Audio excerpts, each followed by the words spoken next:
vamos a mostrar la foto de Avdiivka, vamos a mostrar qué ha ocurrido en los últimos días. Voy a hacer zoom, mucho zoom en Avdiivka. Recordad algo, Avdiivka es una ciudad que sigue siendo frontera de la guerra del 2014, no de la guerra del 2022, de la guerra del 2014, o sea, casi 10 años de frontera. Es una ciudad, evidentemente, que al estar ahí, justamente en ese lugar, es una fortaleza. Bueno, podríamos decir que Bakhmut hasta cierto punto era también una fortaleza. Yo creo que Avdiivka lo es más. Y es más estratégica también. Pero fijaos un segundo, porque además, bueno, cuando se conquistó Bakhmut, los rusos no avanzaron, es más, perdieron los flancos. Pero voy a colocaros el mapa de Avdiivka y vamos a ver lo que ha pasado en los últimos días. Este es un mapa topográfico de la ciudad. Veis algunos puntos, bueno, de hecho sí puedo ver también. Bueno, vamos a colocar este. Vamos a colocar este. Veis algunos puntos que son elevados, que es este de aquí, que es la escombrera, y luego hay un punto elevado que es más o menos aquí. Este punto elevado, alrededor de la mitad de él ya está en zona gris. Cayó la escombrera y este punto elevado ahora está alrededor de la mitad en zona gris, la otra mitad está controlada por Ucrania. Pero no solo eso. Y más grave, o al menos bastante grave, en la zona sur, la zona industrial, ya diría que el 70%, el 75% de la zona industrial del sur ha sido tomado por Rusia. Voy a poner ahora la foto vía satélite, la imagen vía satélite, y vais a ver a qué me refiero. O sea, si colocamos aquí la imagen vía satélite, podéis ver que esta zona, que es la zona industrial, ya prácticamente o está conquistada por Rusia o está en zona gris. Ya no controla prácticamente nada de esta zona industrial Ucrania. Muy, muy, muy poquito. Voy a dibujar el área. El área más o menos era tal que así. A ver. El área era más o menos tal que así. Esto es la zona industrial. Bueno, más o menos es esta. Estoy dibujando a ojo. Fijaos que esto es área ya controlada por Rusia y esto es área gris. O sea, fijaos. Un segundo, para que lo veáis bien claro. Toda esta área está conquistada por Rusia. Toda esta área de la zona industrial. Y además, esta área de aquí es zona gris, que probablemente es la distancia que hay entre los dos ejércitos y que está en disputa. Pues no van a estar un frente, justamente los soldados de un frente a 1 metro de otros. Con lo cual, la zona industrial prácticamente está siendo perdida por Ucrania. La zona industrial está siendo perdida por Ucrania. También, como os he dicho anteriormente, aquí veis esta zona elevada. Esta zona elevada ya hay un 30 o un 50% de la misma que está en zona gris y ya no lo controla por completo Ucrania. Más o menos es esto. Esta es la zona elevada que os decía. Más o menos tiene esta forma. Y toda esta parte está en zona gris ya. Ha avanzado Rusia aquí. Y luego podéis ver cómo por los flancos están intentando realizar un movimiento más o menos así, alejándose de la población, para ir estrangulándola. Y desde luego ahora la distancia que hay entre las dos partes de la pinza, las dos partes más cortas de la pinza, son alrededor de unos 6 kilómetros. Estos son 6 kilómetros, más o menos. Lucas,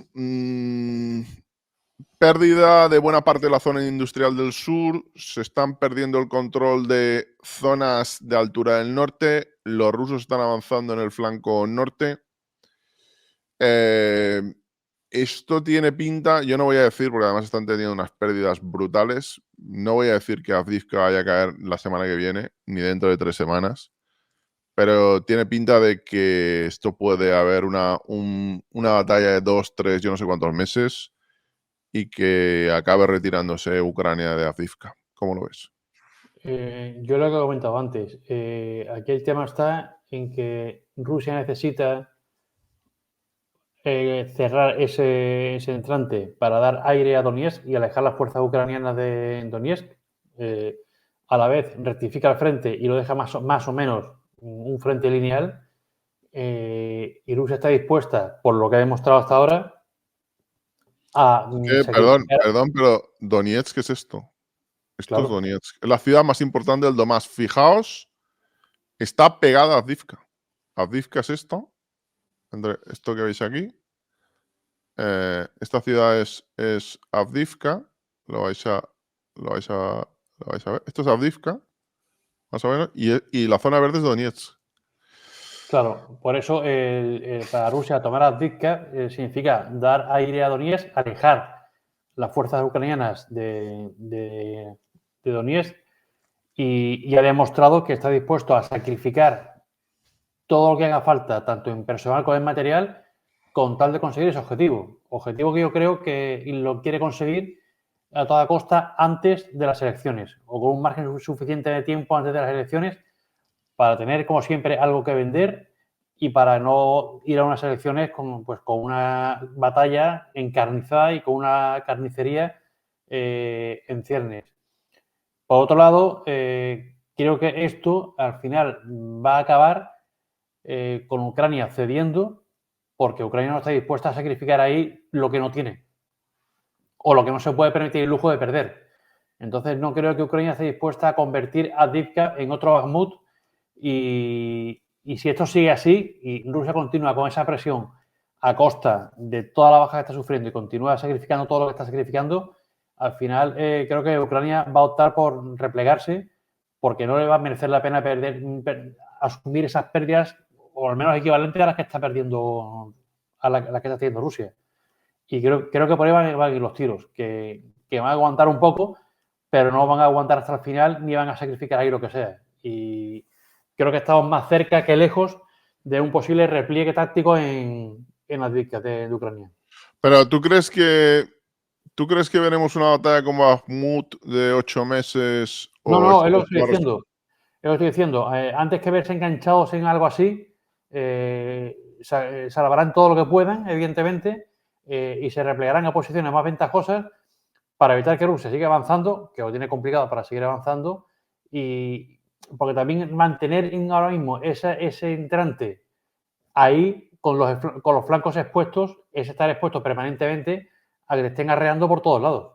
Entonces no sé hasta qué punto tiene sentido mantener esa posición o no, cuando tú además no tienes capacidad a día de hoy para seguir penetrando en el despliegue ruso y llegar hasta Donetsk. Si me dijeras que Ucrania tiene fuerza suficiente y tiene capacidad para romper el frente y penetrar y llegar a Donetsk, pues oye, igual merece la pena mantener las diques y usarla como punto de anclaje para ello. Pero como estamos viendo que no es así, pues no creo que le rente, por así decirlo ahora. Dos cuestiones antes de dar paso a Juan Luis. La primera es, según Oryx, el ratio de bajas que está teniendo Rusia para conquistar Avdiivka es enorme. Está teniendo unas bajas monstruosas. Está perdiendo más de 250 vehículos y probablemente puede haber tenido 3.000, 4.000 bajas por ahora. ¿No le compensaría a Ucrania seguir por esa vía y que, bueno, perdieran ahí 800 o 1.000 vehículos los rusos para tomar Avdiivka? Todo depende, Jordi, porque sabemos las bajas rusas que están siendo brutales, eso no nadie pone en duda, pero todo depende a coste de qué, porque evidentemente esas bajas rusas no están siendo a coste cero para Ucrania. Entonces habrá que ver qué le está costando a Ucrania, que de hecho se conoce que han tenido que desplazar una brigada y un batallón de estos A que llaman 47 batallón preparado. desde Robotines se ha ido ahí. Sí. Claro, han tenido que llevarlos para esa zona Por lo tanto, a Ucrania tampoco le está saliendo gratis. Entonces habrá que ver qué coste le está subiendo a Ucrania para seguir aguantando o no. Ese es el tema. Y otra cuestión, si pierde Ucrania Avdiivka, aunque tú hayas dicho que, y me parece completamente lógico, que esto tampoco va a significar que Rusia vaya a avanzar mucho más, porque desde luego tomó Bakhmut y en lugar de avanzar lo que hizo fue perder suelo. Pero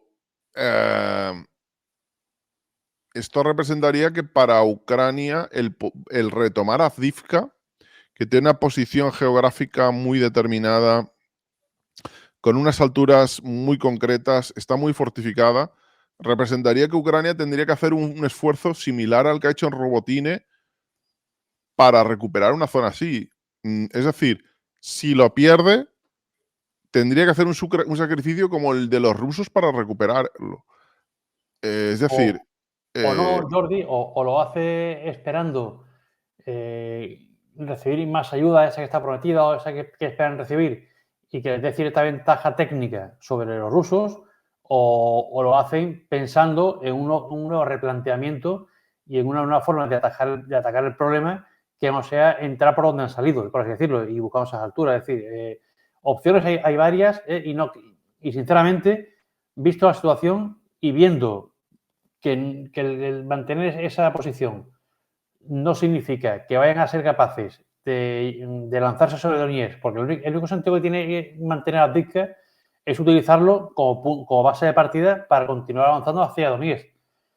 Desde el momento en que eso no es posible, pues igual ahora mismo les conviene más cederlo, no perder más fuerzas ahí, eso sí, cederlo causándole a Rusia el mayor número de bajas posible, que quizá en Ucrania está aguantando ahí porque sabe que Rusia está dispuesto a lo que sea con tal de conquistarlo y lo están utilizando de picadora de carne para Rusia y cuando ellos vean que no les merece más la pena, se quitarán de en medio.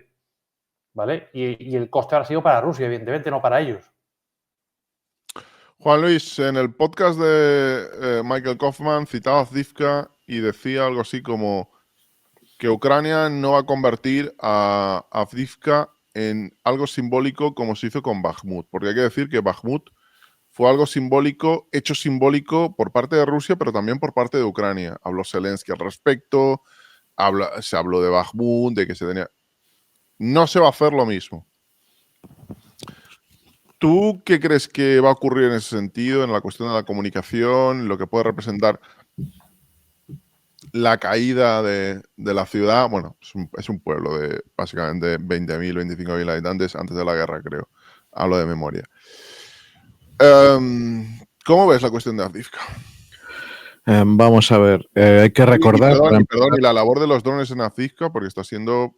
Es que como prácticamente es una explanada con algunas alturas, es que te detectan en 0 punto.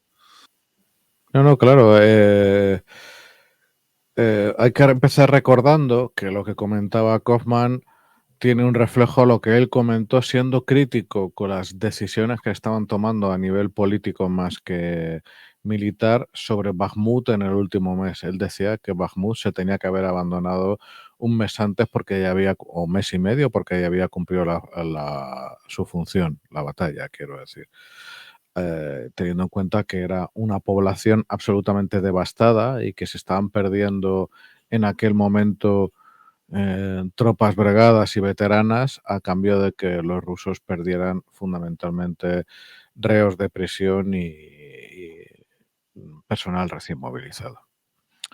En aquel momento Kaufman recibió muchas críticas, desde críticas de ruido blanco hasta gente ya pues que no son random, que tienen su propia posición, me refiero a analistas de cierto renombre, criticándole ese posicionamiento. Pero yo vuelvo a insistir en Kaufman, a la persona nacida en Ucrania, creo que ya nacionalizada norteamericana, pero que seguirá amando a su país de origen. Y hay veces que se le nota, de hecho. Entonces, claro, yo creo que él lo que veía era, y su visión era que se había llegado a cierto punto en el que no podía conversar ni humana, ni sobre todo tampoco moralmente, el sacrificio de gente, porque ninguna moral es ilimitada. Y ocurre cuando hay grandes combates de desgaste en los que al final la moral de cualquiera de las dos partes corre peligro de romperse, de no aguantamos más, de no podemos seguir. Y hemos llegado a un punto, fíjate, es súper interesante una comparación con Robotine, porque si lo piensas, aunque no tengamos claras las cifras de bajas ucranianas, yo diría que es muy probable que ni de lejos han llegado a lo que han llegado las rusas para tomar un terreno, en el caso de Avdiivka, de momento menor y que todo apunta a que no va a ser mucho mayor, ¿vale? Que como mucho tomarán esa población, ese saliente y poco más. Piensa que en Robotine se tomaron, no podría decir ahora mismo la superficie tomada, pero fueron unas cuantas pequeñas poblaciones, pedanías, algún pueblo, etcétera. Entonces, claro, eso a mí lo que me indica es que en aquel momento al menos los esfuerzos ucranianos de ofensiva, siendo lentos como eran menos costosos. Yo creo que es importante tomar un poquito de distancia y relativizar esa visión del soldado ruso que se sacrifica, que es fatalista, que no sé qué. Se sacrifica y es fatalista cuando está defendiendo su país, históricamente hablando. En otros momentos es un ser humano y la unidad tendrá la moral, la veteranía, la cohesión, el espíritu del cuerpo, etcétera. Entonces, tengo que volver a insistir por segunda vez en el que la reserva moral de las fuerzas rusas dista mucho de ser infinita. Y esto a mí lo que me anima a apuntar es que este es el último gran esfuerzo de 2023 y probablemente en meses para los ejércitos de la Federación Rusa, que también se van a tener que reconstituir de nuevo, porque han sufrido el desgaste que han sufrido, y que no pueden tomar el riesgo de volver a encontrarse con pérdidas masivas. Si lo piensas, de hecho, al mismo tiempo ocurría Bakhmut, en la batalla de Bakhmut el año pasado, que fueron casi 8 meses, Juan Luis. meses, 8 te iba a meses decir, para caer la ciudad. efectivamente, Bueno, estaban pueblo. ocurriendo otra serie de acciones de bastante entidad en otros puntos del frente que muy cara le costaron a las fuerzas federales rusas. Entonces, Y por cierto, la batalla de Avdiivka está durando 10 años, ¿eh? Que tiene ya ves, tela la cosa. 10 años. totalmente. Para el pueblo este de las narices. Entonces, así las cosas, yo creo que si termina sucediendo esta operación y tomando, o sea, bueno, cerrando ese saliente, ahí ya se habrá acabado. Porque el riesgo sería mayor si a partir de ahí tratan de ganar ¿qué? ¿Cuál es el sentido? 5 kilómetros más hacia el oeste, 2 kilómetros más. ¿A cambio de qué? Porque además ahora se acerca una batalla que va a ser horrible. Pero esta vez parece ser que va a funcionar en los dos sentidos. Hoy nos despertábamos con un ataque no masivo, pero de cierta entidad, 20 drones de ataque de larga distancia ucranianos que han caído sobre 5 poblaciones rusas. Alrededor de Moscú los han derribado todos porque Moscú es lo único que importa para la Federación Rusa y su élite, pero otras poblaciones sí han atizado. Y sabemos que en fecha reciente las fuerzas rusas han limitado mucho el uso de sus Geran 2 y ahora ya Geran 3. Y cada vez hay más coincidencia en la visión de que están acumulando. Están acumulando para cuando venga el verdadero frío del invierno, que ahora todavía hay poca broma en Odessa. Parece que ha habido una ventisca muy chunga, pero vaya, comparado con el frío que van a pasar, poquita cosa. Y claro, cuando venga el frío de verdad, al pueblo ucraniano va a sufrir otra prueba, posiblemente igual o incluso peor que la que sufrieron el año pasado, porque recordemos que había momentos en los que cada día se utilizaban cientos de drones, unos momentos de pico muy fuerte de ataque con los Shahid, los Geran 2 en aquel momento, que pusieron al límite la reserva energética ucraniana. Súmale una cosa a eso que estás comentando.